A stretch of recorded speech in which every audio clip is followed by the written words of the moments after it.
Yeah.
वेश है।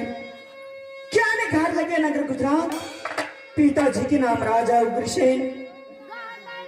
माता के नाम शक्ति मैना। आबे ले लिए जन्म गोसैया, आबे नागर गुजरात,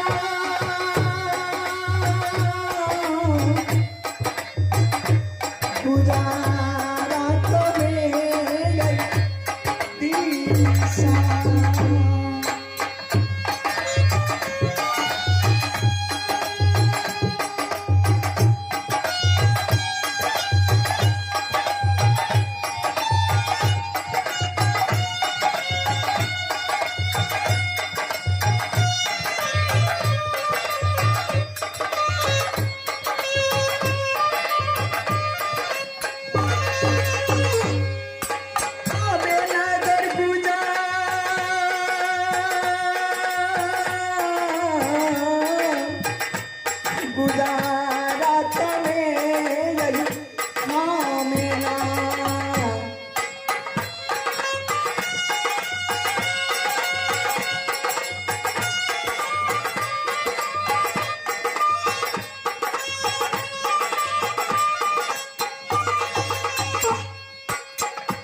दीदी सार जब कि नगर गुजरात में जन्म लेना माँ की ओदरी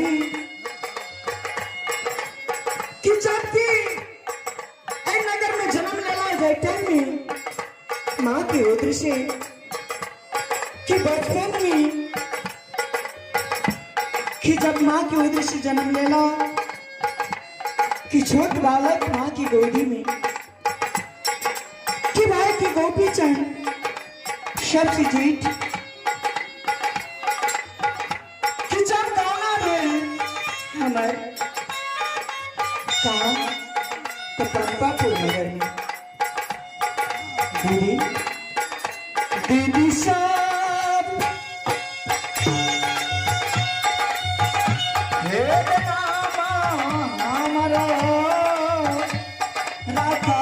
मैया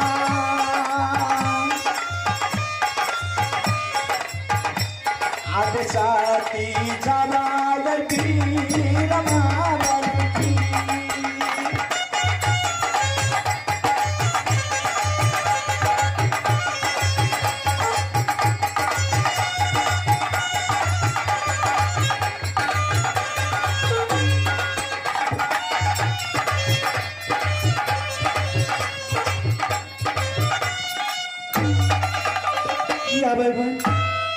दो चार पंडित के मंगा के नगर समाज के लोग नामाकरण केला छुट में क्या ने शक्ति बीमा नाम रखला कि एक समय की बात बचपन से जवान भेला ए नगर में क्या ने टोला पड़ोसा के लोग माँ और बहन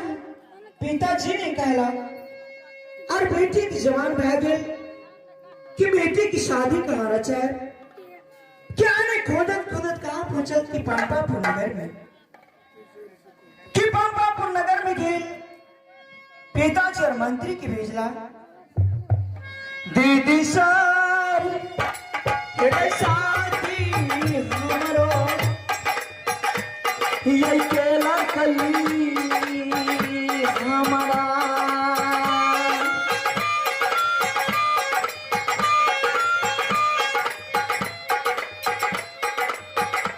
आबे पंपापुर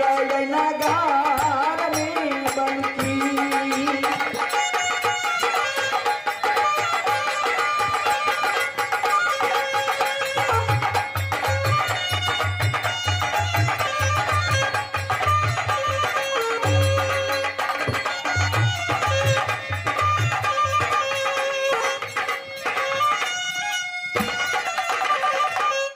पंपापुर नगर में शादी रचेला कि 12 बरस बीत रहा ये नगर गुजरात से लो पंपापुर नगर में कि एक समय की बात सब भाई कि एक से एक बाहर लगे कि अगाड़ी पछाड़ी पलटन की साथ हाथी हजार घोड़ा पिछड़ के भाईजी लेकिन 12 बरस बीत रहा है पुनः की दोबारा लौट के नहीं आए पंपापुर नगर में कोई कि घर में नगर गुजरात में बूढ़ी माँ ने और छैल मर गेल की जिंदा है अभी ना देख रहा छी भगवान ना कोई समाध ला के अब रहा है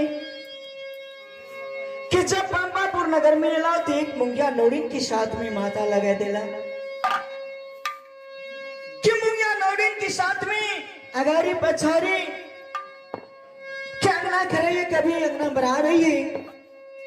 सारा सामान के जति काम ही अंगना के घर डाल में करी है क्या अभी तक न कोई समाध लगी है न कोई पलटन न कोई माँ बहन की क्या मैं देख रहा छी आ रहा है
गोसैया जी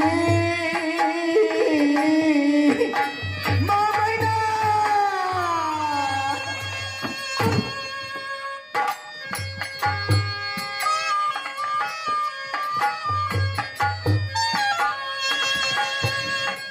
अबे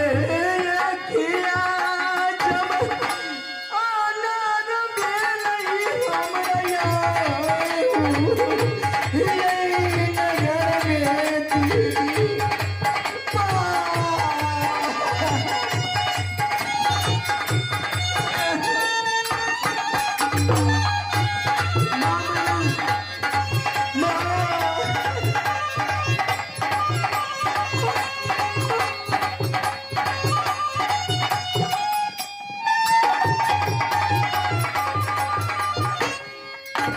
मंत्री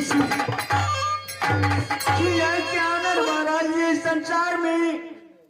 खियानी नौडिन की बुलावे जी एक दिन की खातिर मिले के ले जाए माँ के पास कि नगर गुजरात हाँ बेजलदी से नौडिनिया आदम मोंगिया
मंत्री और नायक की बुलावट से रंग भवन के बीच में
देखा दीदी भाई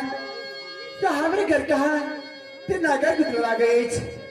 और हमें नाची मुखिया नोड़ी ना जाने या मरकान की ये तीन भाग रात में या कौन सी चढ़ी पड़ताल कि मरकान बोला रहे ना ससुर चलकी या मरकान खबर भी देची या बोला तो बोला कौन कारण सी आलो दसागा ये जोड़ी के दीदी सा आवे मरकान चले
कि सबसे पहले क्या नहीं कहा क्या ना घर के सब काम भागे हाँ मिलतान अन्ना की सारा काम खड़ा अपना सब रेडी है लेकिन जब हाँ आवाज उठे लो तो हम सोचला कि मिलतान की कौन की जारी पर गाड़ कि इतनी इसी भागा के बुला रहा है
में आसन लगा कर बैठी थी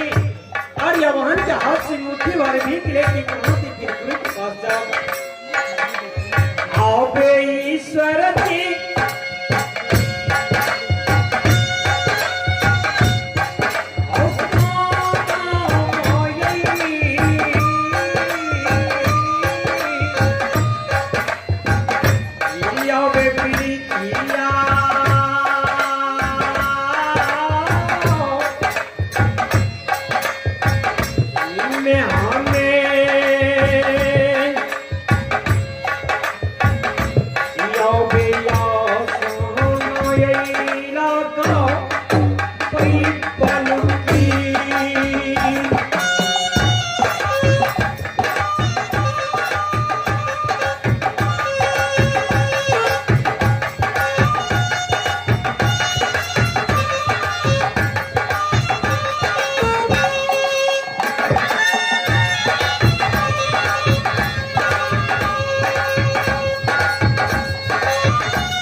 राज में बीत गेला कभी मोहनी बांसुरी की आवाज भवन तक नहीं आछाल जय मोहनी बांसुरी की आवाज कान तक कहला ना जाने ऐसा कोई राजा रंग या फकीर आकर मोहनी बांसुरी की आवाज कहा तो महल तक भेज चुकला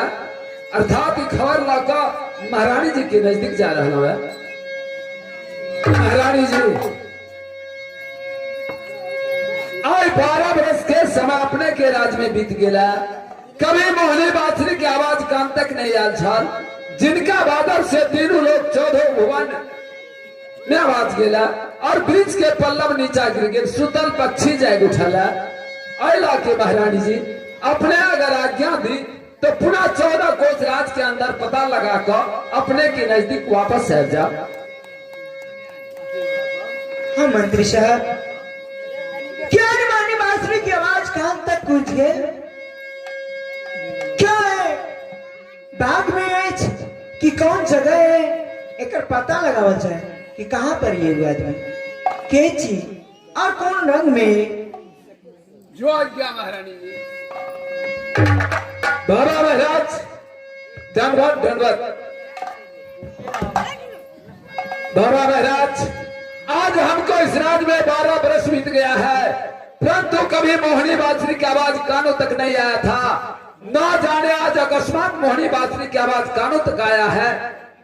अगर आपका मालूम है बाबा जो कोई राजा हो या रंग आकर इस राज में मोहनी बांसुरी की आवाज महल तक भेज चुके हैं अर्थात आपका मालूम है तो शीघ्र बताइए बाबा। देखिए मंत्री